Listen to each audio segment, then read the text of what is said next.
Veja no ICL Notícias, segunda edição. Justiça feita! Irmãos Brazão são condenados a 76 anos de prisão pela morte de Marielle Franco e Anderson Gomes. Quantas Marielles o Brasil permitirá sejam assassinadas até que se ressuscite a ideia de justiça nesta pátria de tantas indignidades? As bets estão on. Com o apoio de Mota e muito lobby, Câmara livra empresas e apostas online de serem taxadas.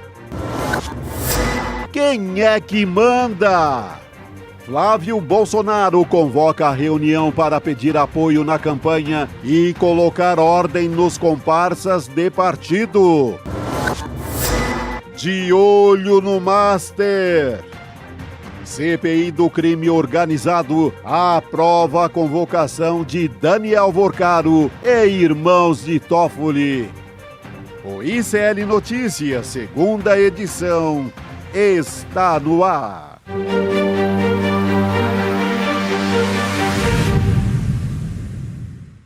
Olá, boa tarde. Seja muito bem-vindo, seja muito bem-vinda. O ICL Notícias, segunda edição, está começando ao vivo em todos os nossos canais.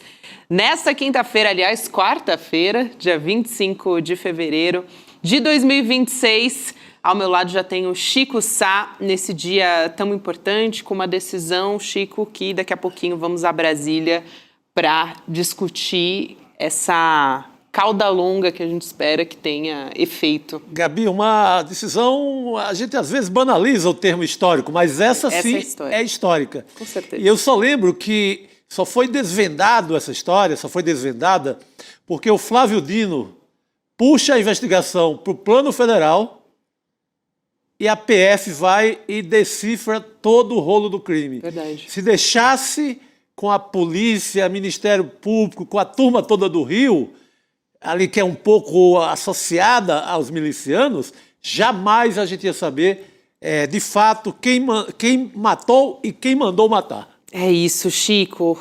Finalmente, aliás, 8 anos depois do crime, a primeira turma do STF condenou por unanimidade os irmãos Chiquinho e Domingos Brazão a 76 anos e 3 meses de prisão cada um, por planejar e mandar matar a vereadora Marielle Franco e o motorista Anderson Gomes. Isso aconteceu em março de 2018. Daqui a pouquinho, aliás, infelizmente, a gente vai ter a marca, mais uma vez, a data de aniversário desse assassinato que aconteceu no Rio de Janeiro. Também o Rivaldo Barbosa de Araújo Júnior, o delegado e ex-chefe da Polícia Civil do Rio, foi condenado por obstrução à justiça e corrupção passiva. 18 anos de prisão é a pena.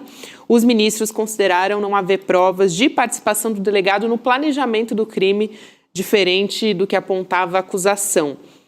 Ronald Paulo Alves Pereira, o major da Polícia Militar, foi condenado por duplo homicídio e homicídio tentado, com pena de 56 anos de prisão. E, por fim, o Robson Calixto Fonseca, policial militar e ex-assessor do Domingos Brazão, um dos mandantes, foi condenado por organização criminosa com pena de 9 anos de prisão. Daqui a pouco a gente vai chamar a Heloísa Vilela. Eu quero só chamar aqui o voto do ministro Alexandre de Moraes, apontando que esse crime também teve conotação racista e misógina em razão da Marielle ser uma mulher negra. Vamos assistir.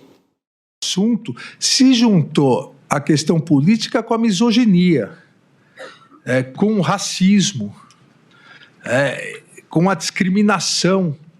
Marielle Franco era uma mulher preta, pobre, que estava, diríamos, no popular, peitando os interesses de milicianos.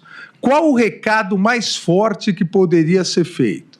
E na cabeça misógina, preconceituosa de mandantes e executores, quem iria ligar para isso?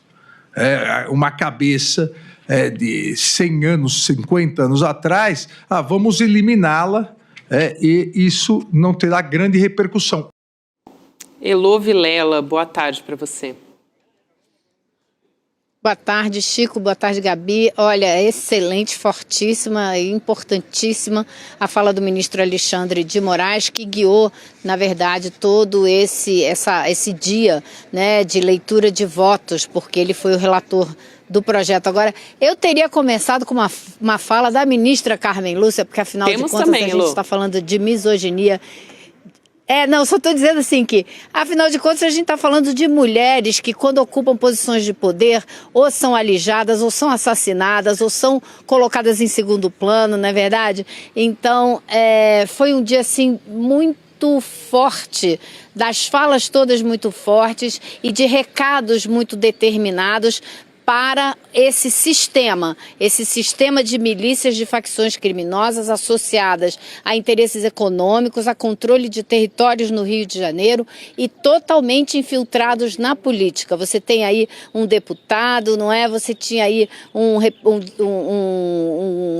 representante do Tribunal de Contas, os irmãos Brazão, afinal, não eram desconhecidos, estavam na política, estavam nas instituições e, como disse o ministro Alexandre de Moraes, eles não tinham relação com a milícia, eles eram a própria milícia. Então, essa mistura de política com milícia, com vender insegurança para vender serviço, né, foi isso tudo que foi para o banco dos réus hoje e, claro, com esse agravante seríssimo que é a misoginia, o racismo, né, esse crime que tentou tirar da esfera política uma vereadora que tinha uma atuação firme e que estava, obviamente, incomodando. Elô, fundamental essa sua fala. Chico, até antes de passar, eu queria trazer, por favor, essas aspas da ministra Carmen Lúcia. A gente separou um dos trechos, que foi uma fala fortíssima da ministra Carmen Lúcia, questionando quantas vítimas vão precisar ser assassinadas no país até que a ideia de justiça seja recuperada. Vamos assistir. Eu me pergunto, senhoras e senhores, quantas Marielles o Brasil permitirá sejam assassinadas até que se ressuscite a ideia de justiça nesta pátria de tantas indignidades? Fortíssima essa fala. Fortíssima ali, nada melhor do que isso, essa frase diz tudo, porque estamos comentando o crime da Marielle, do motorista Anderson, mas basta uma rápida busca na internet que você vai ver o número de mulheres assassinadas da política, fora da política, em todas as instâncias possíveis, seja no poder, seja em casa, na esquina, na rua. É um festival de feminicídio diário. Com governos, Elô e Gabi, que a primeira coisa que fazem é retirar a verba de combate a esse tipo de crime. Porque, isso é frescura da esquerda, vamos deixar para lá, isso é coisa de feminista. Aí raspa o cofre, deixa esse tipo de crime sem combate. Por isso que a família Brazão, e não é só a família Brazão, você pode incluir nesse caso, não como autores do crime, nem como mandantes, mas é a mesma força política do bolsonarismo. O Flávio Bolsonaro, ele dava comendas e mais comendas a esse povo envolvido no crime da Marielle. Então, é a mesma turma. Não vou dizer que o bolsonarismo apertou o gatilho ou mandou diretamente, mas fazia parte do mesmo banquete, da mesma história. Então, é um crime dessa turma. É um crime dessa turma toda contra uma vereadora que ali mexeu com os caras. Quando ela vai, ela puxa para a Assembleia o problema daqueles terrenos todos da milícia do Rio de Janeiro, ela virou alvo imediato. Elô. Essa turma que foi rasgar a placa de Marielle também, né? Que foi tratar com ironia, com deboche, um assassinato desse calibre. Então, foi muito ressaltado aqui hoje também o fato de que eles chegaram, em primeiro lugar, a pensar em assassinar o Freixo. Mas como o Freixo, além de ser homem branco, era presidente do partido, se não me engano, e andava com muita segurança por conta do trabalho que já tinha feito à frente da CPI das milícias, eles acharam melhor que dava para mandar um recado eliminando uma pedra no caminho, que era um corpo descartável, porque é assim que eles tratam as mulheres, especialmente as mulheres negras, especialmente as periféricas, um corpo descartável. E foi quando se falou nisso que a mãe da Marielle saiu da sala, ela não aguentou, ela teve uma variação de pressão, o pai dela, então, também 2 vezes, no final ele não conseguiu nem ficar, quando saiu o veredito e saíram as sentenças, ele foi imediatamente levado para os socorristas, porque ele estava com um pique fortíssimo de pressão.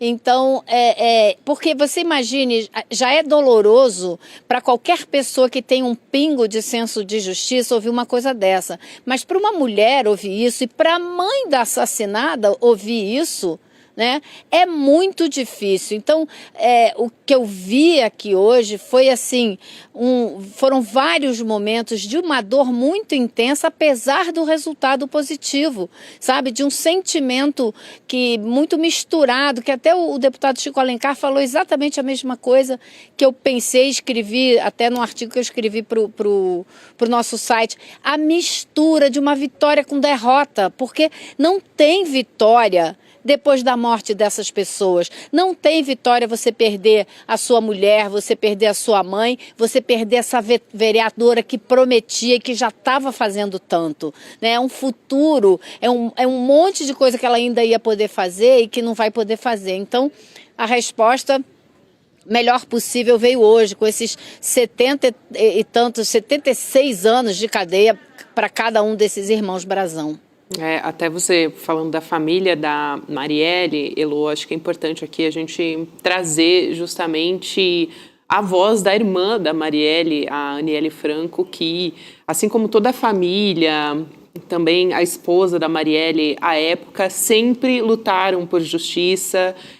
Enfim, o quanto de sofrimento que essa família foi submetida, né? Assim como foi um sofrimento muito coletivo da Marielle, né? De toda a sociedade, de todos que acreditavam no projeto que a Marielle acreditou até o último dia da vida dela. Aliás, muito simbólico ela ter morrido no momento em que ela estava fazendo uma palestra, né? Com outras mulheres que tinham a mesma luta que ela, enfim, e sempre se posicionando muito sobre isso. Então, vou trazer aqui a fala da ministra Aniele Franco num dia dessa decisão histórica. Vamos lá. Diante de todo esse evento que está aqui e diante de uma fala muito marcante, que é a violência política de gênero e raça que existe nesse país e precisa ser parada. A estrutura que leva, de fato, a minha irmã a ser assassinada e as pessoas que ainda têm a mentalidade de diminuir ou minimizar um assassinato como foi o de Marielle, precisa parar. E precisa parar para hoje, para ontem, urgente. É isso, né? Como a Elu disse agora há pouco, esses parlamentares, né? Pessoas em posição de poder, homens em posição de poder que quebraram a placa da Marielle, por exemplo, enfim. E que tratam como mimimi você falar da morte da Marielle, como muito bem lembrou a Aniele Franco aqui. A Aniele, a mãe dela, a Mônica Benício, a ministra Carmen Lúcia, todas tocaram também num ponto comum. A Aniele falou, esse assassinato só foi esclarecido finalmente porque a gente ainda tem uma democracia. Então ela falou, eu tenho muito orgulho de participar de um governo que trouxe de volta, fortaleceu a democracia. A ministra Carmen Lúcia também falou disso. Ela relacionou o julgamento do 8 de janeiro com esse julgamento hoje aqui, como 2 momentos da defesa da democracia, porque a corrupção do sistema, do Estado, da política, pela invasão, pela penetração das milícias, do crime organizado, também corrói a democracia. Então, culpar e condenar os mandantes desse crime também é uma forma de fortalecer a democracia, ponto que a Mônica Benício também tocou a necessidade de fortalecer nossa ainda frágil democracia. Então, achei interessante como todas essas mulheres trouxeram também à tona esse mesmo ponto. É isso, que deixaram, a própria Marielle deixou e todas elas, né, deixam esse legado. Muitas outras mulheres estão se levantando na política, ainda bem, por Marielle também, né, no fim das contas. Virou um grande símbolo, né, do país, tanto que a Raquel Gonçalves, aqui, que está no assentamento Marielle Vive, aqui em Valinhos, falando que houve uma comemoração muito grande das mulheres de lá com esse resultado do julgamento, né? Aquela sensação de alívio, né? Pelo menos não passou, não deixaram barato, houve justiça. Até um pouco tardia, 8 anos depois, mas graças à Polícia Federal, ao então ministro da Justiça, Flávio Dino, que é muito determinação dele, por isso que eu faço questão de trazer o nome dele aqui, esse caso chegou a esse resultado que vemos hoje. É isso. Elô, você quer fechar? Não, eu só queria acrescentar que o PSOL protocolou hoje um pedido para reabrir casos que envolvam milícia, nos quais o Rivaldo, que é delegado de polícia, e na época era diretor da divisão de homicídios e que atrapalhou o máximo que pôde a investigação, porque também tinha envolvimento com essa mesma milícia, pediram para reabrir todos os casos em que ele estava envolvido e reexaminar esses casos, porque não basta punir os culpados pelo assassinato de Marielle. Isso tem que ser só o pontapé inicial para impedir que outros assim aconteçam, para garantir que mulheres que ocupam posição de poder possam exercer esse poder e continuarem vivas, e outras possam vir. Então, tem que ser o ponto inicial de um grande processo de desmonte desse sistema que está corrompido, que está viciado, especialmente no Rio de Janeiro, onde você tem, tipo, 50% do território do Estado sob controle de diferentes grupos. Perfeito, Elô. Perfeito. Elô, como é bom ter você aqui com a gente e acompanhando esse momento histórico e dando o nome realmente a tudo que aconteceu, né, e analisando dessa maneira tão clara. Eu quero trazer um outro assunto aqui para a gente acompanhar, que vem de Brasília, da Câmara dos Deputados, aprovando o PL antifacção, só que retirando desse projeto o trecho, gente, que estabelecia uma tributação extra sobre as bets para financiar a segurança pública. Eu me lembro, Chico Sá, que quando a gente levantou esse ponto das bets, a primeira coisa que você falou foi: tô achando muito estranho isso. Sim. Será que vai passar mesmo? Tomara. Sim. Mas levantou um ponto de estranhamento ali na hora. Eu conheço esse Congresso, gente. Todo mundo conhece, aliás, né?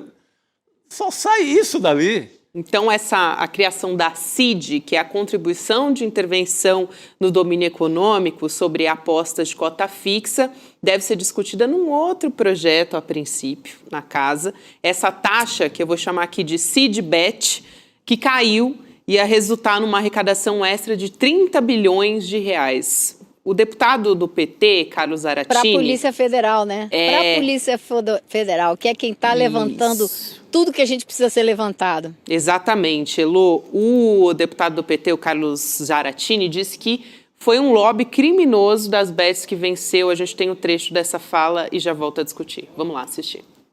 Olha, o lobby das bets de novo venceu, conseguindo retirar do projeto antifacção a cobrança de uma taxa para financiar a segurança pública.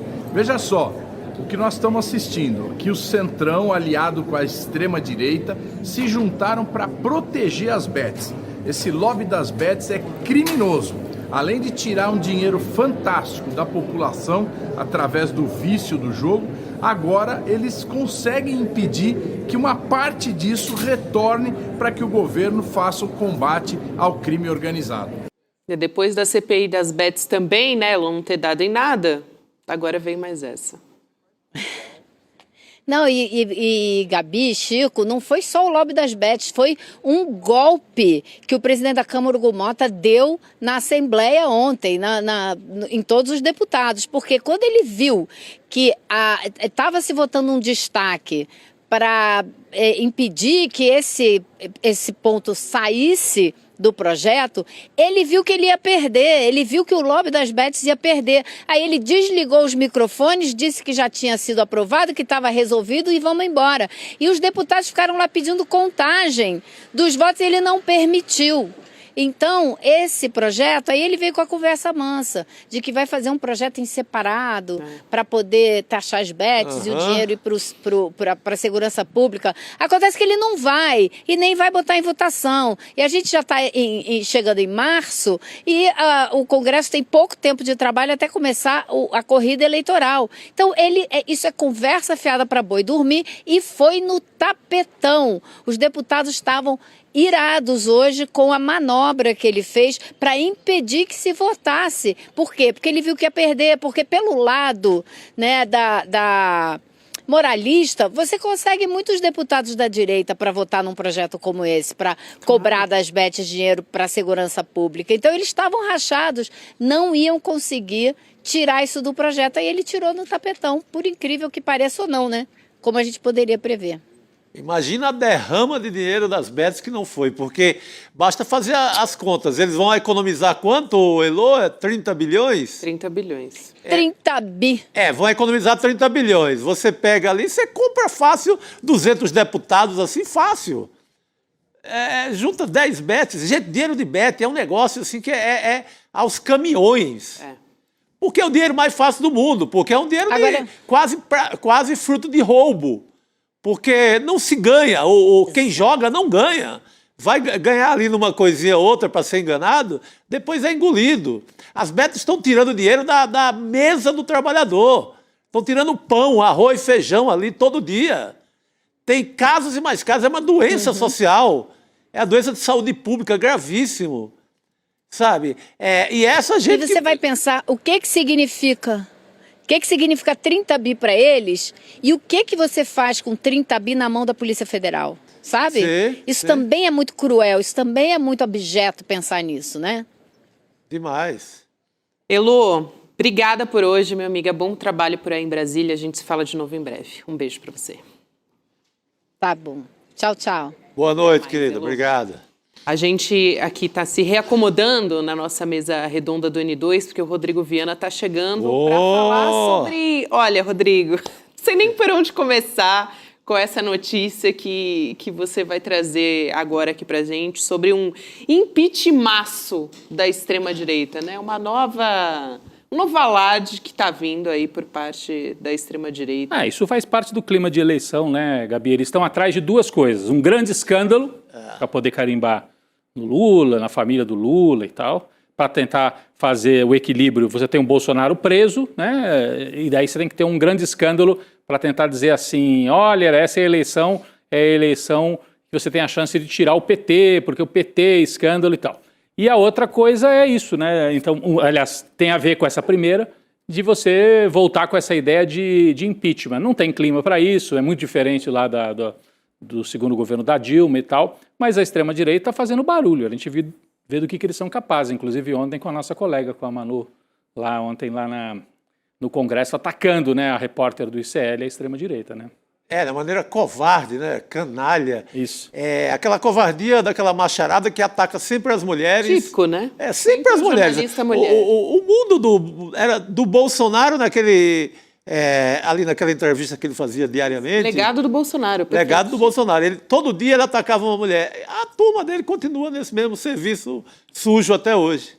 Agora, esse impeachment que eles estão falando aí é uma papagaiada, um negócio. Eu acho que a gente nem deveria perder muito tempo com isso, mas só para mostrar que eles estão nesse terrorismo. A gente acha, não, refluiu um pouco, o bolsonarismo está um pouco mudado. Não está nada mudado. Eles vêm do mesmo jeito e delirantes, mas dialogando com 40%, 50% da população brasileira, Gabi. Isso que é preocupante, né? Estão falando, vamos propor impeachment de 16 ministros do Lula porque eles não responderam a pedidos da extrema-direita no Congresso para prestar esclarecimentos, etc. Tem até aqui uma fala da Carol Detoni, que é deputada do PL, dando a justificativa, supostamente, da extrema-direita para querer esse impeachment. Então a gente vai assistir e volta a conversar. Vamos lá.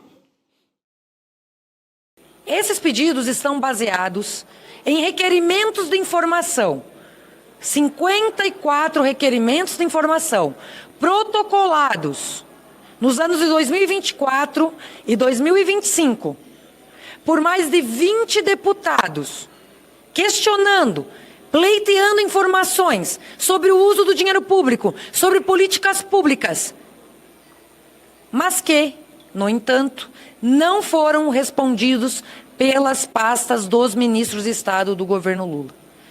Está escrito no artigo 50 da Constituição que se um ministro de Estado não responde requerimentos de informação em 30 dias, ou responde de modo insuficiente, ou presta informações falsas, incorre em crime de responsabilidade.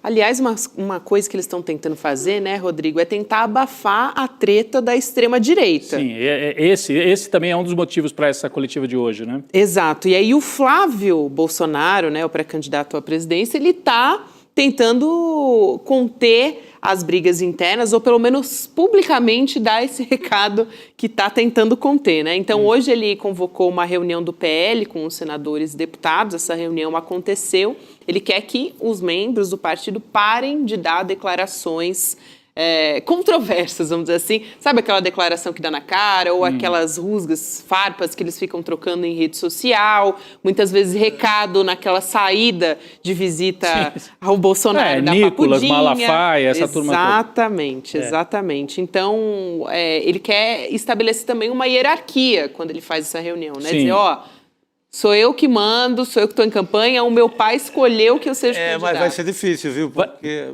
Não, e eu ia dizer que ele convocou a reunião de hoje para tentar organizar essa bagunça na extrema-direita. Mas, na verdade, o que ganhou peso mesmo hoje, o Chico já conversava com a gente mais cedo aqui sobre isso também, é que vazaram as anotações que o Flávio Bolsonaro fez no papel. É o velho trabalho do repórter, né, Chico? Aí, trabalho de reportagem. Ele anotou, durante a reunião no PL, o quadro nos estados, pelo Brasil. E aí, algumas coisas chamam a atenção. Então ele vai estado por estado, o que pode ser feito e tal, os candidatos, governador, Senado. Olha o que ele anotou em relação a São Paulo. É esse de baixo aí, Chico. Felício Ramute. Tem um cifrão do lado. Dinheiro, grana. Que é o atual vice do Tarcísio. É o atual vice que está sendo investigado... Sob suspeita de lavagem de dinheiro. Lavagem de dinheiro no Panamá e em outro paraíso fiscal. Pelo menos 8 milhões. Mas daí era legal colocar de novo na tela a anotação. Isso aqui, para quem não entendeu, acho que é bom explicar. A anotação de próprio punho do Flávio Bolsonaro. Então você imagina, ele está na reunião aqui na mesa, conversando com o Rogério Marinho, com o Valdemar, do PL, e está anotando. Então ele anota ali, Felício Ramute, cifrão, dinheiro, grana. André do Prado, pode ser vice? Ele põe André do Prado, vice, ponto de interrogação. Por quê? O André do Prado, para quem não é de São Paulo, é o presidente da Assembleia Legislativa e está sendo cotado para ser o vice do Tarcísio. Então, é o Flávio querendo dizer, eu vou indicar o vice para o Tarcísio. Eu vou botar esse André do Prado para ser o vice, possivelmente. Tem muitas anotações interessantes nessa papelada que foi achada... Tem uma segunda, né, pelo menos. Tem várias, mas Minas Gerais é a próxima, acho que a nossa equipe ia mostrar aí. Exatamente, é essa que está aqui. Eu falei, só citei o Panamá de paraíso fiscal, Andorra também. Isso. A grana em Andorra, desse Felício Ramute. Tá. Mas vai para Minas aí, Gabi, vamos ver o que tem lá. Anotações de Flávio Bolsonaro em Minas Gerais. Pessoal, se puder botar aí na tela... Esse tem uma papel... frase ali curiosa, né? Tem. Essas anotações de Minas. Me puxa para baixo. Olha. Com o Matheus Simões ali. Porque ele anota assim, possíveis candidatos a governador. Flávio Bosco, PL. Aí ele põe assim, conversar com o Nicolas. Tem que falar com o Nicolas. Quem manda em Minas para ele é o Nicolas. E quem manda no Nicolas é a Igreja da Lagoinha, com aqueles pastores, inclusive com o ex-pastor, o Fabiano Zettel, que é... o grande capo do escândalo do Banco Master. E financiador das campanhas. Financiador das campanhas do Tarcísio e do Bolsonaro. Mas ainda ficando ali com Minas Gerais, então possível candidato a governador é Flávio Bosco. Outro nome, Matheus Simões, que é o atual vice. E aí anotou o Flávio. Esse me puxa para baixo. Imagina como é que ficou o Matheus Simões vendo essa anotação hoje aí, hein? Matheus Simões, me puxa para baixo. Deixa ali na tela mais um pouquinho, se for candidato. E aí ele anota do lado, Cleitinho e Pacheco também são. São o quê? candidatos a governador em Minas. Então, o Flávio está desenhando o cenário e está dizendo com todas as letras que o Matheus Simões não dá, porque puxa para baixo, se ele tiver que apoiar o Matheus Simões, puxa para baixo a candidatura dele em Minas, que é um estado importantíssimo, Gabi. Tem várias, viu? Tem anotação do Brasil inteiro aí. E tem uns ataques ali, ele fala de uma mulher repolho. Tem uma mulher repolho? Que ele não é alguém muito forte dentro do PL. Dentro do esquema da extrema-direita. Mas não está identificada a mulher repolho. Não está identificada. Eu queria saber quem é a mulher repolho. Mulher repolho, por favor, gente. Flávio, explica pra gente. Gabi, tem também uma anotação em Alagoas.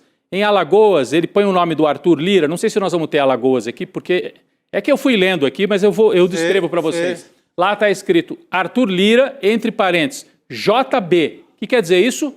Arthur Lira é um assunto do Jair Bolsonaro. Ou seja, ele deixa muito claro que o Arthur Lira está na mão do Bolsonaro. Está na mão do Jair. Então, o Arthur Lira pode ser candidato ao Senado? Fala com o JB, que é o Jair Bolsonaro na cadeia. Né? Então, são muitos indícios interessantes. Ele convoca essa reunião para dar uma acalmada nessas brigas, mas acaba trazendo à tona outros dados interessantes para a gente observar, né, Gabi? É isso. Então, se era para arrefecer a treta ali na extrema-direita, tem umas anotações que acabam até levantando, de certa maneira. Esse cifrão no vice do Tarcísio é muito interessante, né? Porque na hora que o cara está assim, no alvo total desse escândalo fora do país, pegaram ele nessa super lavanderia de Andorra e do Panamá, ele é um ex-prefeito de São José dos Campos, daqueles que exaltam a família, Deus, e somos puros, o PT que é ladrão, daquela turma bem estridente, e lá o próprio Flávio Bolsonaro vai e faz um cifrão ao lado, como dizer, o problema aqui é grana. Acho que fica essa marca pro Ramute. Total. Cifrão, o Ramute, você é o cifrão. A mulher repolho, Chico, é do Mato Grosso do Sul. Tem listados alguns candidatos ao Senado, Reinaldo Azambuja, Capitão Contar, e aí vem assim, mulher repolho pediu 5 mil. 5 milhões. Pediu 5 milhões. Acho que ele ficou até com vergonha de escrever o nome, porque pediu 5 milhões. Aí ele não quis botar o nome. Ele não quis dizer quem que é o nome, mas quem é a mulher repolho. Mulher repolho, realmente, gente. Tá gerando aqui uma comoção. No se você souber quem é, você é aí do Mato Grosso, se souber quem pode ser a mulher repolho que quer 5 milhões para ser candidata, ajuda a gente aqui do ICL. Como diz aquele apresentador, me ajuda aí, né? Ajuda aí, me ajuda aí. Gente, vamos ver até onde que ele vai manter essa imagem aí, né, de conciliador, o Flávio Bolsonaro, porque por enquanto só, pelo menos ali pela parte do governo, está virando motivo de piada só. Total. Mas vamos seguir aqui. Simbora. Trazendo, aliás, mais uma vez, a gente fala sobre a nossa estreia aqui do ICL, que é o Oráculo ICL. Ontem a gente teve acesso ao oráculo pela primeira vez, né? Acho que eu posso contar esse bastidor. Conta. Aquele spoilerzinho por favor. que a gente pode dar de como é que vai funcionar essa ferramenta. E, gente, eu achei muito interessante que, imagina, quem já tem acesso, por exemplo, à nossa plataforma ou que pensa ter acesso à plataforma dos nossos cursos ali, mais de 300 cursos. E aí você quer assistir um curso tal ou você quer relembrar de um trecho específico que você estudou, né? Porque é uma infinidade ali de cursos. Sim. Então, sobre Gaza, por exemplo, você quer lembrar um trecho que o professor Reginaldo Nasser traz ali, você digita a sua dúvida e o Oráculo ICL te responde com o trecho, trazendo ali os principais questionamentos. Ou então, eu tenho 15 minutos para estudar hoje, mas eu não quero deixar de estudar. Então, como é que eu posso... Você vai direto ao ponto. Eu achei muito interessante. Então você vai participar de um debate, está ali no meio de um debate com os amigos e quer argumentos, por exemplo, para defender o fim da jornada 6x1. Pronto. Vai lá, vai chegar o professor da economia ou algum especialista da economia que... Vai aparecer a Débora Maganha na tela dele. Exatamente, que deu aula ou fez algum curso, deu algum curso aqui no ICL e vai te explicar. E te dá ali, debulhado os argumentos para o teu debate. E o mais interessante, né, o Edu fez simulações com a gente e vai fazer amanhã para você entender melhor como é que é. Então você faz uma pergunta, que nem você faz para a inteligência artificial. Você faz uma pergunta e aí o oráculo vai listar tudo que já existe no ICL sobre esse assunto. Com links, você tem a opção de entrar. Então, assim, o Renato Janine Ribeiro falou sobre esse assunto no dia tal. você clica ali e você pode ir e ouvir o trecho do Renato Janine Ribeiro, ou do Castro Rocha, ou da Marilena Chauí, ou da Débora Maganha, do Lindener Paredes. Do Rodrigo Viana. Se tiver alguma coisa lá, né? E aí você acessa. Você não fica só com a informação por escrito, você acessa o link, cortes feitos por essa ferramenta. Aí é uma informação que você sabe de onde vem, você sabe quem é o professor. E você pode dar referência com quem você está discutindo. Mas como é que você sabe? Bom, isso aqui foi o professor tal, que é especialista nisso. O cara botou a cara ali no vídeo. Não é uma informação que você fica, será que eu confio? Você sabe que meu filho, quando vai fazer trabalho na escola, os professores sempre pedem para ele, porque senão vira aquela moda do Google, né? Então tem que dizer a fonte. Peraí, você procurou no Google, mas qual é a fonte, né? Então eles aprendem isso na escola, o que é muito bom, né? Quer dizer, não basta procurar no Google, você tem que dizer que fonte que é. É confiável? Você sabe se essa fonte é uma fonte confiável, né? Então, aqui você sabe. Nós vamos dar a fonte para você. Bom, então a gente deu mais spoilers hoje. Opa, tá chegando perto. Até porque a gente pôde testar pela primeira vez essa ferramenta, foi muito bacana. Então, vou chamar aqui rapidinho um trecho para você ver o que te espera, mas já vai em icln2.com.br, deixa o seu e-mail para você ser avisado que o nosso lançamento está começando, é gratuito, você vai levar 2 segundos aí enquanto assiste a gente no N2. Vamos assistir. Você já imaginou o que o Mujica te diria se pudesse conversar com você? Como a filósofa Nancy Fraser analisaria a sua angústia sobre o capitalismo? E se a professora Marilena Chauí também pudesse trazer lições de filosofia que você precisa? Eu sou o Oráculo ICL. Eu reúno o pensamento dos maiores mestres da história contemporânea e organizo essas ideias para ajudar você na sua busca pelo conhecimento. Quer descobrir tudo o que eu posso fazer? Garanta sua vaga no lançamento dia 26 de fevereiro. É isso aí, gente. Então amanhã a gente vai acompanhar o lançamento com o Eduardo Moreira, com grandes nomes, professor Castro Rocha, por exemplo, vai estar lá. Aliás, acho ótimo, já que tem curso do professor Castro Rocha na nossa plataforma, um dos melhores, inclusive. Vamos nessa? Simbora! Vamos seguir aqui a nossa programação. A gente falou agora há pouco do projeto de lei antifacção, né? Teve muita discussão, ano passado muitas alterações nesse projeto, a Câmara dos Deputados aprovou o projeto de lei, o plenário, em votação simbólica, rejeitou as mudanças do Senado e retomou substancialmente o texto que foi inicialmente aprovado, agora vai à sanção presidencial. A nossa equipe fez preparou uma tela para vocês com os principais pontos desse projeto, a gente vai entender já com a nossa convidada, mas já coloco aqui na tela para a gente começar a discutir essa história. Então, cria a tipificação de facção criminosa, que é válida para organizações criminosas, milícias, grupos paramilitares. Betis. Pois é, essa ficou de fora, né? Essa ficou de fora. Prevê pena de reclusão de até 40 anos e inclusão em banco de dados de integrantes e financiadores. Aumenta também penas para crimes como bloqueio de vias, controle de território por violência e obstrução das forças de segurança.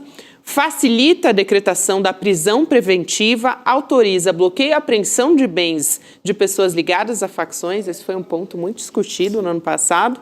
Recursos e bens apreendidos podem ser destinados a fundos de segurança pública e, por fim, permite que juízes autorizem gravação de visitas a presos ligados a facções, inclusive com advogados mediante decisão judicial. Eu vou chamar a nossa convidada, que é a Carolina Grillo, que é coordenadora do Grupo de Estudos dos Novos Ilegalismos e professora da UF também. Professora, seja bem-vinda, é um prazer te receber. Prazer.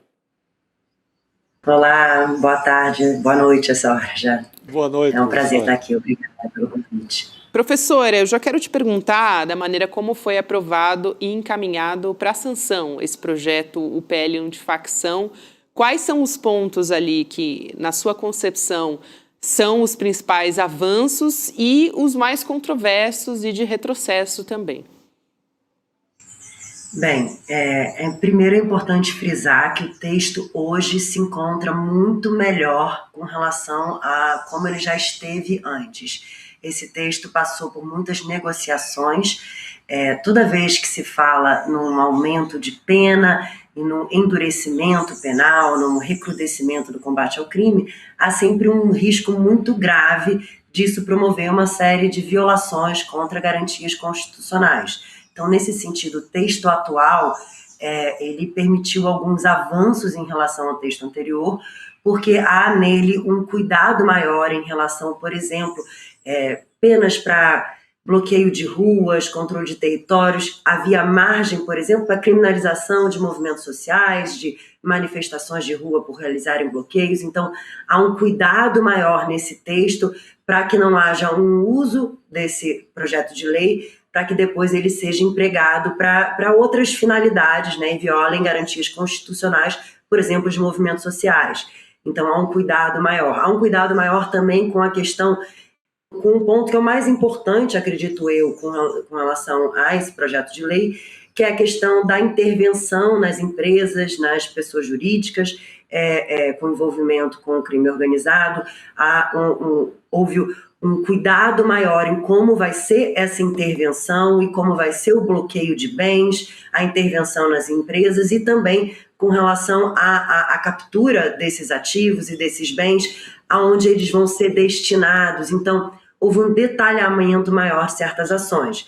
É claro que é sempre um problema a gente acreditar que aumento de pena vá solucionar um problema tão grave quanto o crime organizado. No entanto, num contexto em que havia um clamor popular para uma resposta mais dura ao crime, esse PL apareceu como uma resposta e ele apresentava uma série de riscos, né, de que muitas violações de direito estivessem incluídas nesse pacote todo. E, no entanto, o texto atual ele conseguiu matizar, conseguiu organizar melhor para que essas mudanças legislativas sejam direcionadas estritamente ao combate ao crime organizado e não acabem impactando outros grupos como um efeito inesperado. É muito esclarecedora essa resposta da professora. Eu até, hoje, durante o julgamento do assassinato da Marielle, o Alexandre de Moraes falou sobre o avanço do PL antifacção, disse que é um passo importante. A gente tem o trecho também dessa fala do ministro, vamos trazer aqui. Vamos lá. Não, as polícias como um todo não têm o reconhecimento que merecem, reconhecimento geral e reconhecimento no sentido de infraestrutura, de salários, de condições de trabalho. Isso ontem, inclusive, foi aprovado o projeto de lei, o PL das facções, para tentar avançar. Como toda lei, como todo projeto de lei aprovado, tem vantagens, pode ter desvantagens, mas foi um passo importante. Então, há necessidade de dar mais infraestrutura para a polícia. Não se combate crime organizado só com alteração legislativa, se combate com dinheiro, dando mais orçamento e com valorização da polícia.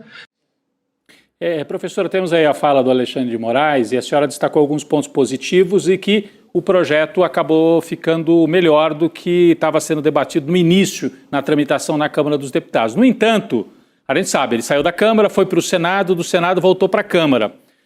O senador Alessandro Vieira, que foi o relator no Senado, ele entendeu que o DERIT, na volta para a Câmara, acabou tirando pontos importantes que tinham sido colocados pelo Senado. E o senador Alessandro Vieira disse que do jeito como ficou o projeto, apesar de reconhecer que há avanços, etc., etc., você vai ser mais duro para combater o que o Alessandro Vieira chamou de os pobres do crime do que os ricos que praticam crimes no entendimento dele. Esse é um ponto, foi levantado pelo senador Alessandro Vieira, que foi o relator no Senado. E o outro ponto, havia uma tentativa de você tirar a Polícia Federal de várias atribuições nas investigações de crime organizado, e me parece que isso foi mantido, né, Gabi? O DERIT acabou, diminui, né, o tamanho da Polícia Federal porque você dá mais papel para as polícias estaduais. É isso mesmo, professora? Seriam pontos que a gente pode dizer que, apesar de um balanço geral mais para o positivo, no entendimento da senhora, pelo que eu entendi, tem alguns pontos aí que pioraram do Senado para a Câmara, ou não? Bem, é sempre difícil na hora de se aprovar uma lei, nunca vai ficar da maneira de uma maneira perfeita, porque é uma negociação para que ela seja aprovada. Então, é claro que a diminuição da possibilidade da Polícia Federal não é algo desejável. Atualmente, a Polícia Federal tem sido a polícia mais ativa, que tem obtido maiores resultados no combate ao crime organizado, justamente porque a gente está lidando com facções que atuam nacionalmente, muitas vezes de maneira internacional, transnacional. Então, a Polícia Federal tem um papel importante, e também porque existe uma possibilidade, no histórico das organizações criminosas no Brasil, elas têm uma capacidade de cooptação estatal muito forte no âmbito estatal, principalmente nas polícias civil e militar. No entanto, o projeto de lei, ele prevê uma série de cooperações e de formas de regulamentar essas cooperações. Então, é claro que a Polícia Federal continua, sim, tendo um papel importante, mesmo nessa redação final também. Professora, quero muito agradecer a sua presença aqui, a professora Carolina Grillo, conversando, esclarecendo esses pontos do PL Antifacção aqui junto com a gente no N2. Obrigada, até uma próxima oportunidade. Obrigado, professora. Muito obrigada. Boa noite. A gente vai ter, ainda a segurança pública vai ser um grande ponto de debate nas eleições desse ano, então com certeza a gente vai voltar. E quando a gente fala antifacção, né, só para, assim, PCC, Comando Vermelho, Amigo dos Amigos, lá. Nós estamos falando dessa turma aí. A máfia dos combustíveis, que, por sua vez, tem um ramalzinho ali na Faria Lima, com aquelas fintechs, etc. Tomara que chegue a esse povo. Tomara. E é necessário mesmo. O Brasil precisa combater, porque essa gente estava armando um Estado dentro do Estado, né? Assim, tomando território e tomando dinheiro também, porque é muito visível os territórios tomados, né? Quando eles põem aquelas... enfim, você não pode passar, a polícia não consegue passar no Rio de Janeiro, em São Paulo não tem muito isso, mas no Rio é muito forte. Agora, e territórios que são dominados de maneira invisível? Aí, isso não, né, a gente não fala tanto, mas apareceu na investigação da Carbono Oculto, né? Então, também é crime organizado, também é facção. Claro. Aliás, foi um ponto muito discutido no ano passado, Rodrigo, quando esse PL estava em tramitação lá na Câmara dos Deputados, né? Muitos deputados colocaram essa questão também. Posso seguir aqui trazendo novidades a respeito das convocações do Daniel Vorcaro, a CPI do crime organizado. Aprovou a convocação do dono do Banco Master e de 2 irmãos do ministro Dias Toffoli. Rapaz, 2 irmãos do Toffoli na CPI. E além do Vorcaro, os senadores também determinaram depoimento de executivos, pessoas ligadas ao Banco Master. E é comparecimento obrigatório, então não tem aquela coisa de facultativa, né? Vai se quiser, pode dar uma desculpa, enfim. Nesse caso é obrigatório. E os senadores também votaram e aprovaram quebra de sigilo bancários, fiscais, telefônicos e telemáticos do Banco Master, da Merge de Participações e da empresa Reag Trust, distribuidora de títulos e valores imobiliários. Então, o Toffoli e os irmãos dele são sócios da Merge, né? Só para lembrar aqui, porque eu citei agora, que integrou esse grupo controlador do resort Taiaiá, lá no Paraná. E segundo os integrantes da CPI, teve uma pressão bastante importante, muito forte, contrária a essa quebra de sigilo, né? Que veio do STF, só que o pedido foi mantido ainda assim. Rapaz, olha, então, essa Merge, se você abrir... não é que seja uma empresa tão grande, ela não é uma empresa grande, mas ela é grande no estrago que pode causar para o ministro. Dentro de uma teia... Numa teia importante, e a família do Dias Toffoli, é isso. Mas eu acho que o Toffoli vai contar com uma grande proteção do parte do Centrão e da extrema-direita. Porque quando o Toffoli salva o Flávio Bolsonaro, naquele caso do COAF e do crime de peculato, as rachadinhas, o Toffoli se consagra na extrema-direita. E por isso que o Flávio deu a ordem, não é para bater... Não é para bater no Dias Toffoli. Então, eu acho que ele vai contar com a proteção da direita nesse depoimento. O estrago vai ser menor por isso. Mas tem os franco-atiradores, né? Os senadores que não têm tantos compromissos, todos têm algum compromisso, mas que não têm tantos compromissos, que podem levantar dentro de uma CPI. Sim, ninguém sabe o que pode dar. Você sabe como é que começa, não sabe como é que termina. Né? Alguém puxa um fio ali e você descobre... as ligações da família dele com fatos importantes. Olha o número, são 111 aparelhos de telefone que envolvem essa turma toda. Contando com a sacanagem lá em Trancoso, que, para quem não lembra, a sacanagem do Trancoso, que foi uma informação dada na revista Liberta, na coluna Reserva Exclusiva, eram as festas para fazer lobby usadas pelo Vorcaro, pelo Daniel Vorcaro. Era uma imensa sacanagem, bacanais, pior do que em Sodoma e Gomorra, por quem viu, pelos testemunhas oculares da história. Para quem teve tempo de ver, né? Porque estava todo mundo ocupado. Mas quem viu, contam que eram bacanais monstruosos. E também tem telefone desse universo. Então, são 111 telefones que não tiveram ainda seus sigilos quebrados, porque o Toffoli segurou a onda. Mas agora a CPI vai quebrar. Agora a CPI vai quebrar. Rapaz, isso aí me lembra... Eu cobri a CPI do orçamento, não, é a antiga, lá dos nos anões, né? Os anões do orçamento. Eles foram quebrando e deixavam tudo no papel na época, né? E foram guardando uma sala secreta lá, que só alguns tinham acesso. Mas aquele negócio foi, lembra, Chico? O negócio foi vazando de uma maneira, foi aparecendo... Ninguém segura. Ninguém segura. Não tem como. Ninguém segura. Então, o Toffoli tentou blindar, mas olha, essa quebra... Tanto a quebra de sigilo dos telefones quanto os depoimentos, né? Vamos ver quem é que vai apertar. Tanto o Vorcaro, não podemos esquecer, é o personagem central também. Não vamos dizer que o Toffoli é o central. O central é o Vorcaro, que foi o grande sacana, o grande operador de todo esse esquema. Sim. Mas o Dias Toffoli acabou trazendo para dentro do Supremo esse problemão, né? Porque as empresas da família dele têm ligações, de fato, com o Grupo Master. E lembrando que ontem a Elo Vilela trouxe atualizações de uma CPI, especificamente do Banco Master, encaminhando no âmbito da Assembleia, né? No âmbito estadual DF, também. No DF, né? No DF, exatamente.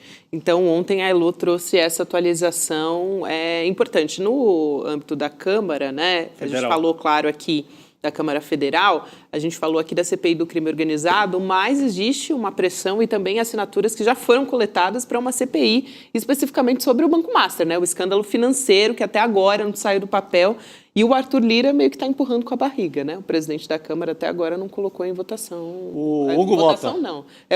Meu Deus! A gente falou do Arthur Lira agora há pouco, né? Mas seu inconsciente está certo. É verdade. É quem mandou até há pouco tempo, aí, quem coloca lá o Hugo Mota e quem tem muito poder. É verdade. Ele que botou o Jabuti pendurado lá. Foi ele que botou pendurado, exatamente. Esse ato falho teve uma razão de ser. Tem um fundo histórico aí. Exatamente. Mas o Hugo Mota, ele não colocou essa CPI até agora e disse, não, porque tem que estar não sei quantas CPIs, né? Essa não sai na sistema Câmara. Da casa. Vamos falar... Ainda mais em um de eleição, Vamos falar real, essa não sai na Câmara. Não sai, porque todo mundo lá era amigo do cara. Amigo do Vorcaro, comia na mão dele. Agora, na Assembleia do Distrito Federal pode sair, né? Pode. Porque o Ibanez está meio por baixo nesse momento. E está sendo deixado quase que jogado aos leões pela extrema-direita. E isso pode trazer consequências. Quem sabe o fio começa também a ser puxado a partir dessa jogada aos leões, né? Tomara. Vamos ver. Posso trazer também pesquisa? Por favor, Gabi. Olha, porque, gente. Não, é curioso, assim, antes, porque a gente fala, o Flávio Bolsonaro bagunça na extrema-direita, guerra, briga, não sei o quê. Mas o fato é que, com toda a bagunça, ele está chegando com força para disputar com o Lula. A verdade é essa. Vamos ver como é que saiu esse levantamento que foi realizado pela Atlas Intel para Bloomberg News. A gente vai colocar aqui na tela o presidente Lula e o senador Flávio Bolsonaro aparecendo pela primeira vez empatados no segundo turno em pesquisa eleitoral. Então, você vai ver ali que, ou você que não me acompanha em vídeo, mas a gente escreve aqui para você que essa linha azul é a do Flávio Bolsonaro, a linha vermelha é a do presidente Lula. Então, no começo, né, vamos olhar desde dezembro de 25, que é o que a gente tem aí de informação dessa pesquisa, o presidente Lula apareceu com 53, depois em janeiro 49,2, agora 46,3. Então, houve uma queda desde dezembro, né? O Flávio foi uma subida em dezembro 41%, janeiro quase 45%, agora em fevereiro aparece com 46,3%. É assim, empate. Quase milimetricamente empatado. Você tem aí os votos o sonho da terceira via foi pro buraco. Quer dizer, a terceira via que já era meio quase extrema-direita também. Mas Caiado, Ratinho, vai todo mundo para o espaço. Esses votos, claro, vão para lá, vão para o Flávio Bolsonaro. Aí é segundo turno. E sempre é bom ressaltar, a metodologia dessa pesquisa é digamos assim, que não é ali, você não pode carimbar 100%, que é uma pesquisa de internet.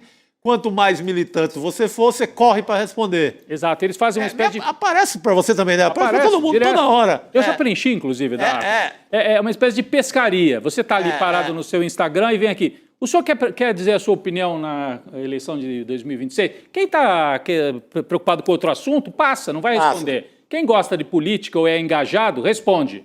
Isso quer dizer o quê? A pesquisa é mentirosa, é manipuladora? Não, é um método que eles usam. E esse método acaba refletindo mais quem é mais engajado e capta melhor estas ondas de internet, Gabi. E quando foi feita essa pesquisa? Logo depois do Carnaval, quando houve aquela onda, principalmente da direita, com críticas ao desfile no Rio, ao Lula, etc, etc. Então, ela captou um momento em que houve realmente críticas fortes nas redes ao Lula. Será que isso vai se manter dessa forma? Vamos esperar as próximas pesquisas. A direita, o Flávio Bolsonaro, estão tentando criar um fato consumado de que ele já empatou, de que ele vai ganhar. É do jogo. Agora, vamos esperar as próximas pesquisas. Essa aqui tem essa questão da metodologia. Repito, não precisamos brigar com ela e falar é mentirosa, é manipuladora. Não, é um termômetro ali, né? É um termômetro. E eu acho que é um termômetro importante, inclusive, para o Palácio. Exatamente, exatamente. Não é, Gabi? Porque também não dá para brigar. Não, é tudo... Não. Tem uma tendência de diminuição da distância. Né? Então, tudo aquilo que se esperava, o Lula, o imposto de renda, isenção para quem ganha até 5 mil, pelo jeito não está refletindo tanto para a população por enquanto. Pelo jeito, a realidade não interessa tanto. Assim, para mudar voto. Reforça, óbvio, a realidade reforça o voto de quem vai votar no Lula, porque julga o governo dele bom, mas ela não muda mais o voto, mesmo para quem está sendo beneficiado. Não muda porque é uma questão de torcida organizada de uma maneira fanática. É Lula e anti-Lula. É isso. Então não mexe com a realidade, o que é terrível, né? Então você pode ter o governo que tiver, que você não tem alteração. E normalmente as eleições eram decididas muito pela economia, se a economia está boa, se o desemprego está baixo, se a inflação está baixa, se tudo está controlado, esse representante ganharia a eleição. Não é mais assim. Você pode ir muito bem na onda de uma mamadeira de piroca. E o Flávio ele quer passar essa imagem de mais moderado, né, Chico? Ele está trabalhando para construir essa imagem de mais moderado em relação ao pai. Para capturar esses votos da terceira via. Falou. Pegar o voto do Ratinho, do Caiado, dessa turma. Ou seja, um voto de direita. Do Zema. Não bolsonarista necessariamente. E essa tentativa, e ele está na tática dele. Ele está certo, né? Ele está certíssimo. Eu conversei com gente assim, lá próximo ao governo, né? Em off, evidentemente, e disseram, olha, a gente olhou os números, né? Já tinha olhado esses números logo depois do Carnaval, houve mesmo um solavanco, e o Lula teve um solavanco na sua imagem na pesquisa da Atlas, mas não é motivo para desespero, para achar que mudou tudo. Calma, isso aí vai ter muita oscilação desse tipo daqui até outubro. E, provavelmente, uma eleição decidida por uma margem pequena. Isso é fato. Sim, a gente sabe que vai ser... 4 pontos. Que não vai ser uma festa, que vai ser difícil. É bom, porque também acende os alertas, né, já possíveis, que é uma eleição difícil. Não vai ser moleza, porque não é uma eleição de uma comparação concreta. É uma eleição que o antipetismo vai voltar a ser muito forte, né? Embora Lula... é governo, é um Lula mais forte do que na eleição de 2022. Se o Bolsonaro, que vinha da pandemia e estava com a popularidade bem pior do que o Lula, no ano da eleição ele consegue dar aquela arrancada, né, e assustou com a máquina, ele botou a máquina para funcionar. Vai ter ainda esse efeito que não bateu. Então, por isso que eu digo, é importante olhar para os números, é importante acender o sinal amarelo, mas nada de achar, decidiu tudo, então agora deu uma virada. Não, gente, calma, isso aqui foi um solavanco e captou muito esse momento do Carnaval, principalmente nas redes sociais. A metodologia da Atlas é assim. Vai sair mais pesquisa nos próximos dias aí, pesquisa ligada inclusive à turma da direita e tudo. Vamos acompanhar tudo com calma, a tendência parece ser um estreitamento mesmo entre os dois, mas tem muita água ainda para rolar até outubro, né? Muita água para rolar, e acho que esse cenário vai ainda se alterar muito. Não devia falar de muita água aí pensando lá em Juiz de Fora, né? A gente vai entrar nesse assunto, Rodrigo. Realmente foi bom você puxar aqui, porque a gente tem acompanhado desde terça-feira É uma situação, assim, muito triste, os temporais atingindo a cidade de Juiz de Fora e Ubá, e as faltas de políticas públicas para isso, né, deixaram pelo menos 46 mortos e 21 desaparecidos, porque a gente fala de chuva, parece que é culpa da chuva, né, que ninguém espera que vai chover. Mais de 200 pessoas foram resgatadas com vida. Em meio a tudo isso, por que a gente está falando a respeito dessa situação? Porque o governo do Romeu Zema, em Minas, reduziu as despesas na infraestrutura de combate às chuvas de 135 milhões para 6 milhões de reais entre os anos de 2023 e 2025. É gritante isso, gente. Dados que são do Portal da Transparência do Estado e que foram divulgados pelo jornal Globo. Está aí na tela também, a gente coloca para vocês sobre a diminuição do investimento do governo Zema em prevenção contra as chuvas. Então, esses são os valores pagos pelo governo de Minas para prevenir. E aí o resultado não é uma coincidência que a gente veja isso acontecendo. Não é culpa da natureza, é questão de governo, né? E todos os levantamentos assim mais aprofundados mostram que prevenir é até mais barato. O governo gastaria muito menos e teria um combate eficiente. O Zema simplesmente ignorou, como o Zema também ignorou o cuidado com as finanças de Minas Gerais. É um dos estados mais endividados. Ele gosta, por conta da origem dele, da iniciativa privada, ele é dono de uma cadeia de lojas de eletrodomésticos, e ele sempre cantou muito uma bola ali de que ele era o gestor eficiente do capitalismo, e é um desastre. É um governo desastroso de Minas Gerais. É um governo desastroso e, vamos lembrar, né, o Romeu Zema sendo cotado como vice até nessa chapa da extrema-direita. Eu acho que ele tem dois papéis aí, acho que isso talvez esteja nas anotações do Flávio numa próxima. É mais negócio colocar o Zema de vice para puxar votos de Minas ou lançar o Zema para ele ser um terceiro, quarto candidato para a eleição ir para o segundo turno, né? Para fazer volume ali. Isso também é uma outra estratégia. O Flávio tem que ver o que interessa mais para ele, né? Talvez levar a eleição para o segundo turno. E para levar a eleição para o segundo turno, ele precisa de candidatos fortes. O Zema não é um candidato forte no Brasil, mas ele pode ter 0,1 votos no Nordeste, no Sul, e ter voto em Minas, e com isso ele puxar um pouco a eleição nacional para um segundo turno, né? Então, o Zema pode ter um papel ainda importante aí na estratégia da extrema-direita, ou como vice, como a Gabi lembrou, Gabi, ou como esse candidato ali para cumprir tabela e ajudar a levar a eleição para o segundo turno. Essa situação é impressionante, né? Vira e mexe, a gente volta a falar sobre a falta de investimento em prevenção às chuvas e não é uma surpresa para ninguém que todo ano chove nessa época. A gente precisa... E ainda mais agora, né, Chico? A gente está falando de eventos que são recorrentes, não é mais uma situação excepcional. Já estão no calendário, né? Você já sabe, porque vai assim, a bagunça climática vai ser assim. Bagunça geral. E o primeiro tipo de matéria que você vê, e isso vale para qualquer governo, quase todos os governos estaduais, governador tal só gastou 1% da verba de prevenção às enchentes. Essa é a primeira matéria que sai. Porque realmente ninguém previne. Sabe? Aí 30, 40 mortes, você começa a contar. Aqui em São Paulo, porque em São Paulo foi mais espalhado. Aqui em São Paulo já tem mais de 20 mortes. No litoral, principalmente. Então, você pega 40 mortes em Minas agora, 20 em São Paulo. Se somar, é um absurdo, é morte de número de guerra. Fortíssimo. Gente, posso trazer ainda um outro assunto aqui, já que a gente estava falando agora há pouco de extrema-direita, de eleições e também dessas movimentações todas. Falar do Carlos Bolsonaro, vereador que deve disputar o 8º mandato, enquanto a investigação contra ele no Ministério Público do Rio de Janeiro continua sem uma conclusão. Um inquérito que apura suspeita de peculato, lavagem de dinheiro e organização criminosa. Reportagem da Juliana Dalpiva no nosso site. Esse processo estava parado na cúpula do MP desde setembro de 2024 e o movimento mais recente foi em fevereiro. Agora, então, portanto, quando a Procuradoria-Geral de Justiça do Rio decidiu encaminhar os autos à promotoria, pedir diligências, né, ações complementares. E o Carlos ele é investigado como líder de uma organização criminosa que funcionou dentro do gabinete dele e que obrigava os servidores que não trabalhavam a devolver a maior parte dos seus salários, Chico. Assim, pelo menos saiu do canto, né? Foi uma mexidinha modesta, mas andou. Espero que...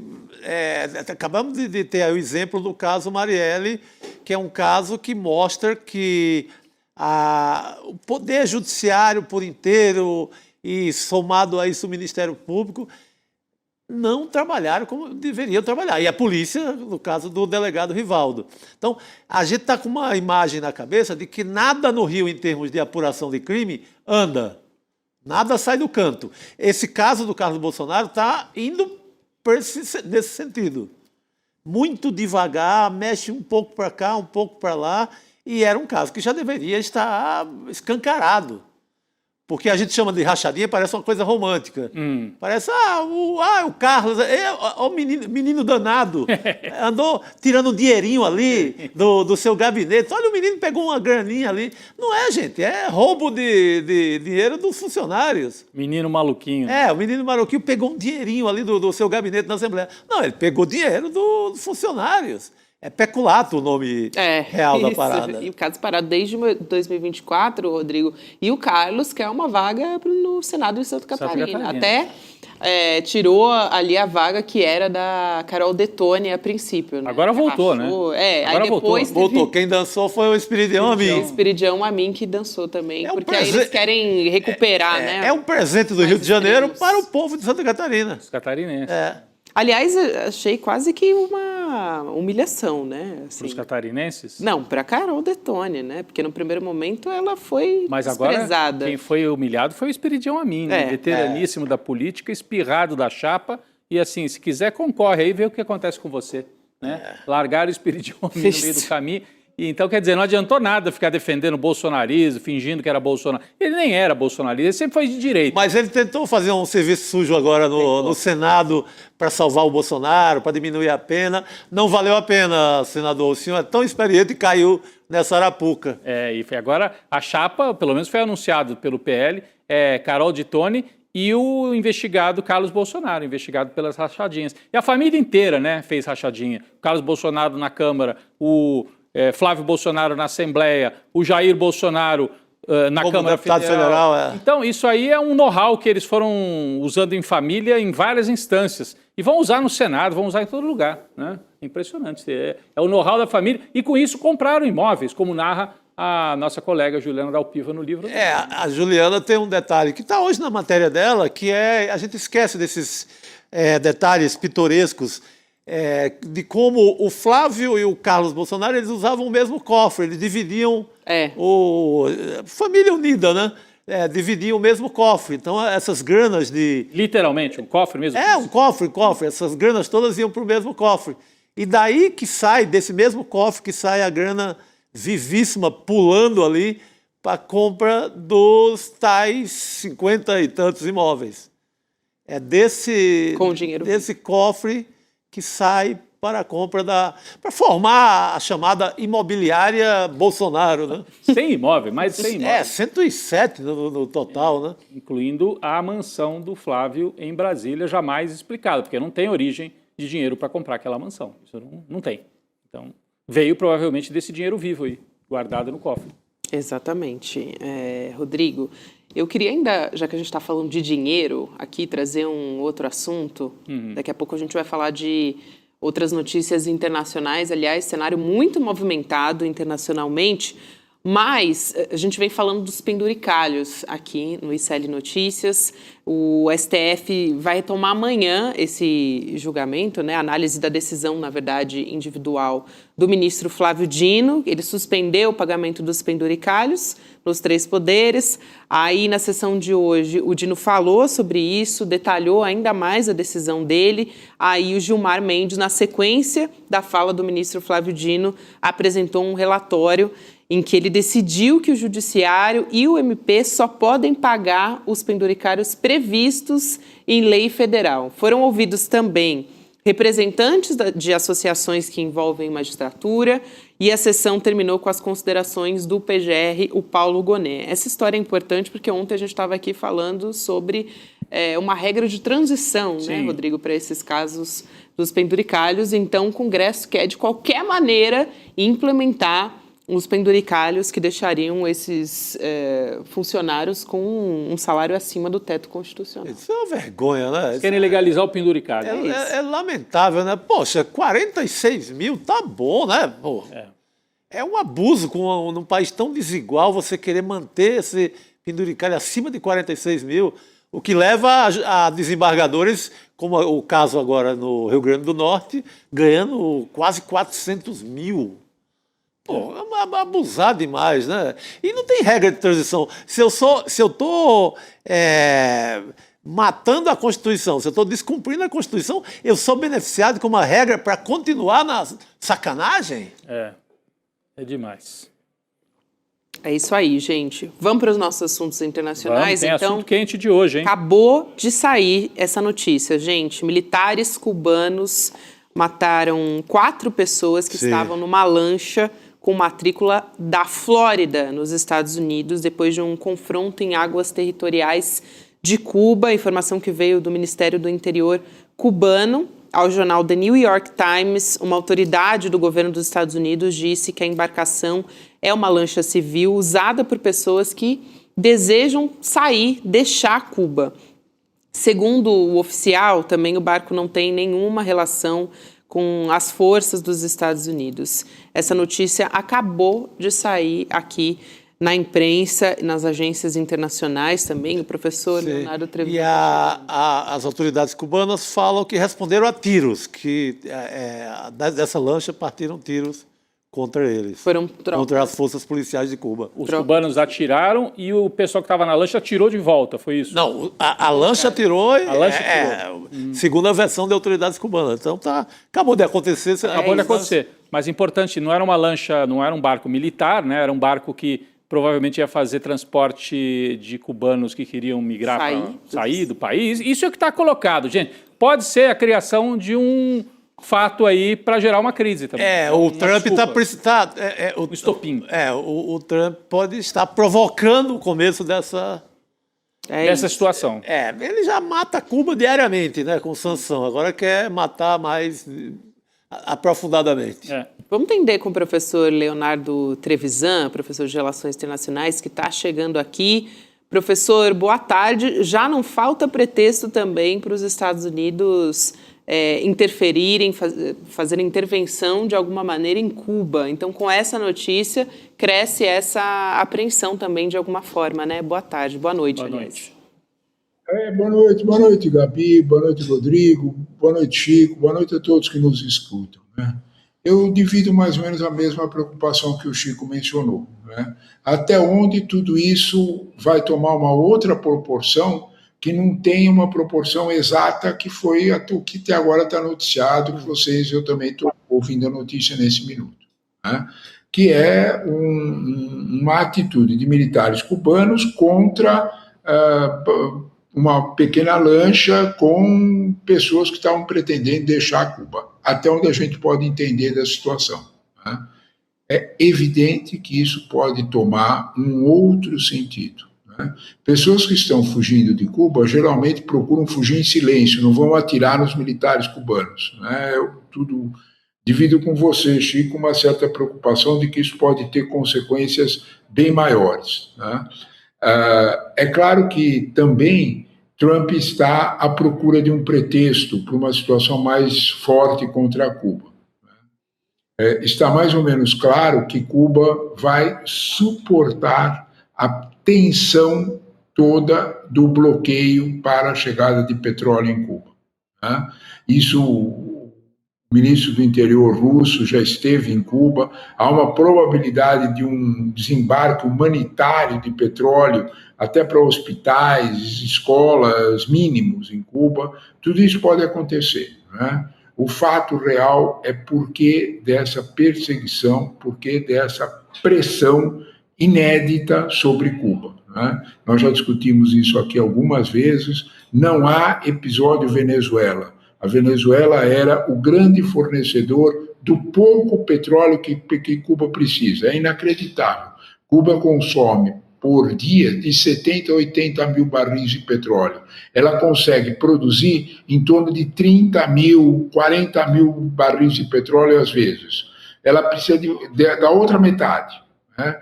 Isso é irrisório. Para a gente ter uma ideia do que nós estamos falando, o consumo mundial de petróleo é de 100 milhões de barris. O Brasil produz isoladamente, diariamente, o Brasil está produzindo 3,8 milhões de barris. Então, é para a gente ter uma ideia do que significa meros 40 mil barris para a sobrevivência mínima em Cuba, né? É esse contexto. A pergunta é por que os Estados Unidos estão apertando tanto, né? A razão é política e política interna, né? Trump está procurando, já não é de hoje, isso é muito claro, né? Ele está procurando construir a candidatura Marco Rubio, né? E a candidatura Marco Rubio se construirá essencialmente naquilo que o Trump chama de o primeiro presidente que conseguiu dobrar Cuba depois de 60 anos de tentativas. E Marco Rubio assumiria isso. Há um mito nos Estados Unidos de que os exilados e principalmente todos os imigrantes latinos são contra Cuba, que ficariam felizes, é um mito, né? Que os exilados cubanos na Flórida façam isso, eu até acredito. Que todos, que mudem os votos a partir disso, eu acho mais difícil. Mas, enfim, é o que o mito reza, né?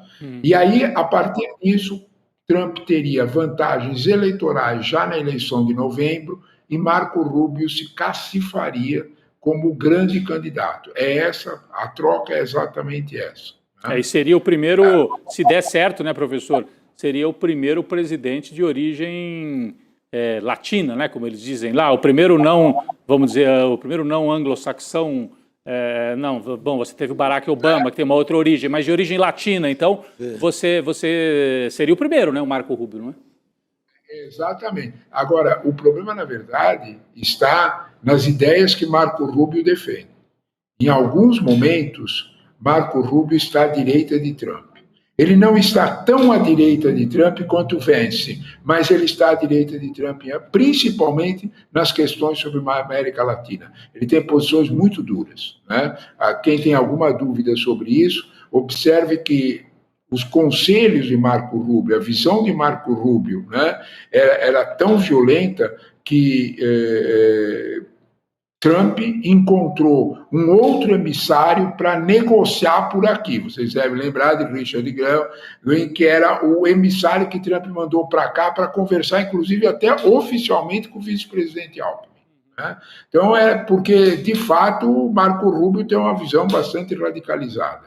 Então, é bastante provável, sim, que um incidente como esse, vamos tratar pelo que nós sabemos até agora, né? Que um incidente como esse possa ter outras dimensões para quem está procurando pelo em ovo, como diria minha tia-avó, né? É isso. Professor, hoje também tem um assunto importante para a gente tratar aqui, que é aquele discurso de Estado de União, né? Um evento tradicional nos Estados Unidos, que é quando o presidente do país faz um balanço anual do governo diante do Congresso. E o Donald Trump, ele fez um discurso mais longo ali da história, né? Ele falou por 1 hora e 47 minutos, superou até o Bill Clinton, que tinha o recorde anterior, nos anos 2000, e o Trump confrontou novamente, naquele momento, claro que ele usaria esse espaço para isso, ninguém tinha dúvidas, mas a decisão da Suprema Corte que restringiu o tarifaço dele. Então, o Trump disse que o julgamento, a decisão da Suprema Corte é ilegal, já fez diversos ataques aos ministros e até, professor, depois de voltar, né, com essa taxa dos 15%, ele disse que vai lançar mão de outros recursos, né, necessários para continuar impondo o tarifaço da forma como ele quer, então passando por cima da decisão da Suprema Corte. Eu me pergunto até onde que ele vai conseguir esticar essa corda, já que é a primeira vez que ele tem ali uma confrontação do judiciário que sempre votava de acordo com as decisões dele, né, professor? Exatamente. Esse ponto é essencial, né? Nós precisamos olhar isso, a tua observação, de dois jeitos, né, Gabriel? O primeiro é o todo do discurso. Vocês vão me perdoar a palavra um pouco forte, né? Mas não há dúvida alguma que esse discurso de Donald Trump de ontem foi o discurso em que ele mais esteve presente, ele apresentou uma típica realidade paralela. Nenhum dos dados que ele apresentou se confronta com a realidade. Nenhum, né? Nenhum. É realidade paralela mesmo. Eu vou citar um exemplo que todo mundo pode entender de uma forma bem fácil. Ele disse, sem corar, né, sem ficar vermelho, ele disse que os estrangeiros, defendendo as tarifas, que os estrangeiros já tinham colocado no ano passado, 2025, 18 trilhões de dólares nos Estados Unidos em investimento. Desculpe, isso beira a insanidade. 18 trilhões de dólares é praticamente o PIB da China. Isso não tem a menor constatação. Quando ele fala, por exemplo, sobre inflação, é outra realidade paralela, é outra vida em realidade paralela. Ele fala que a inflação está sob controle nos Estados Unidos. Não há um único instituto que não avise. A inflação está em 2,8%. A meta é 2%. Ela subiu quase 0,5% em relação ao mês passado. O crescimento, nós estamos numa era, segundo Trump, segundo ele, nós estamos numa era de crescimento nos Estados Unidos.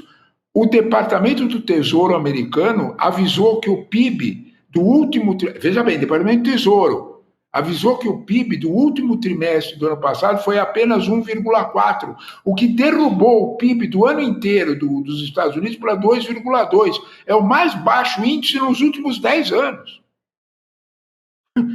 Peraí, nem mesmo durante a pandemia. De que era de prosperidade ele está falando? Então, Gabriela, quando a gente olha para isso, as tarifas são mais uma encenação de vida paralela, uma encenação de uma outra realidade, que não condiz com essa. Você tem toda a razão, Gabriel.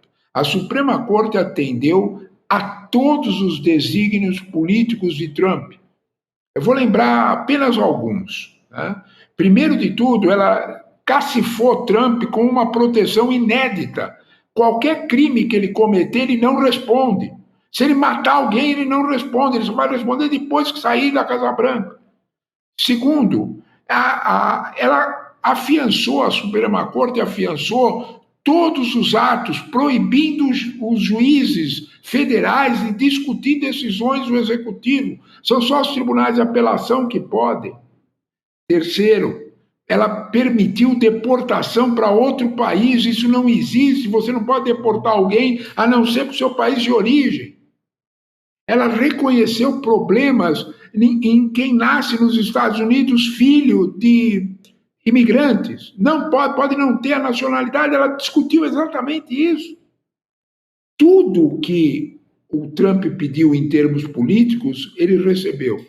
A Suprema Corte, Gabriela, só pôs um freio nas questões econômicas. 2 freios. Teve um anterior, há 15 dias atrás, em que a Suprema Corte deu um aviso a Trump. 2 meses atrás. Não te mete com o Federal Reserve. Não te mete com as indicações do Banco Central americano. Aí não dá. E agora, esta outra, que o que a Suprema Corte decidiu é impossível decidir diferente. A Suprema Corte disse, quem decide imposto nos Estados Unidos é o Congresso. Isso não é na Constituição, está na formação do americano. Pensa na Guerra do Chá, pensa na briga com a Inglaterra. Era a Constituição no sentido pleno da palavra, do que eles são formados. Eles não vão admitir nunca que não seja o meu deputado que discute quanto eu vou pagar de imposto. É constitutivo naquele país. A Suprema Corte não podia fazer diferente.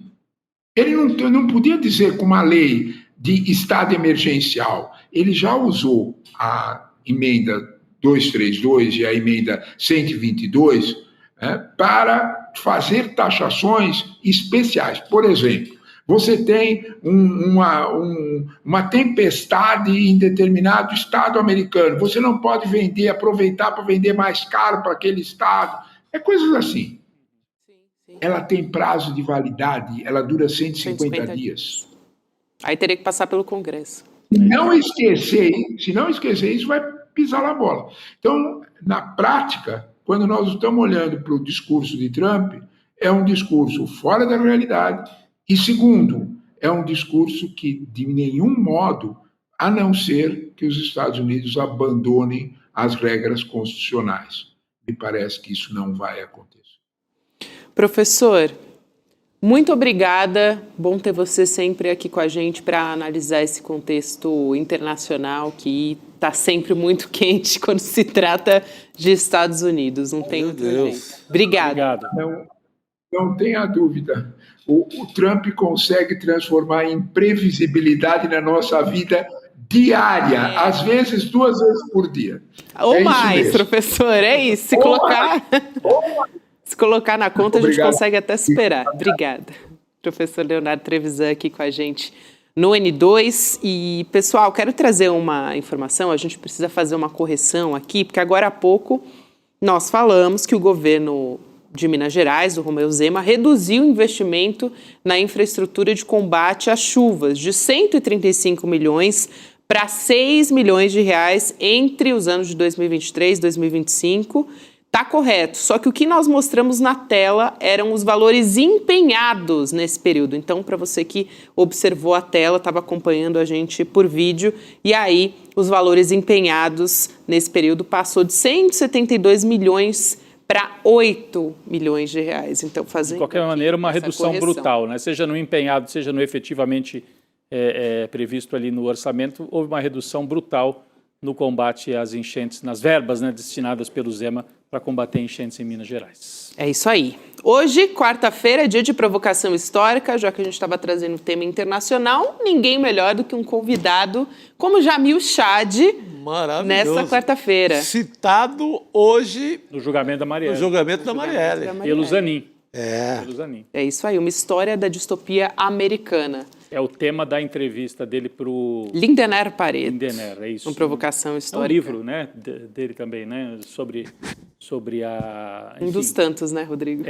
Porque ele ficou, né, 1 ano aí nesse período do Trump e vai falar sobre isso. Vamos acompanhar a partir de agora, pessoal. Boa noite a todos. Aliás, deixa eu dar um recado aqui, muito rápido, para nossa audiência que nos acompanhou. José Santos, Silvana Ricarte, Maria Nogueira Marques, Francisca Lander, Edilson Damião. Obrigada a vocês. Até amanhã, pessoal. Até amanhã. Muito bom. Visualiza aqui a situação. Você está no encontro da família, você está na mesa do bar com os amigos da escola ou da faculdade e de repente surge um daqueles temas polêmicos. E aí você está lá do outro lado, a tia do Zap, o cara da extrema direita, não sei o quê, e começa a argumentar do lado dele, você puxa os seus argumentos, a discussão começa a elevar ali o tom, a temperatura, e você precisa de uma grande cartada para inquestionavelmente ganhar aquela discussão. Pois é, o ICL criou uma ferramenta que vai te dar esse superpoder. É como se no meio da discussão você pudesse trazer para o seu lado o João César Castro Rocha, o Gessé Souza, a Marilena Chauí, o Michael Sandel, o Domênico Di Masi, os maiores professores e professoras do mundo, mas de uma maneira rápida, prática e detalhe, pessoal. É uma ferramenta que não existe no mundo e é fruto de mais de 1 ano de trabalho de uma equipe enorme do ICL. Ela muda o jogo completamente. Ela se chama Oráculo ICL e vai ser revelada no dia 26 de fevereiro às 8 horas da noite.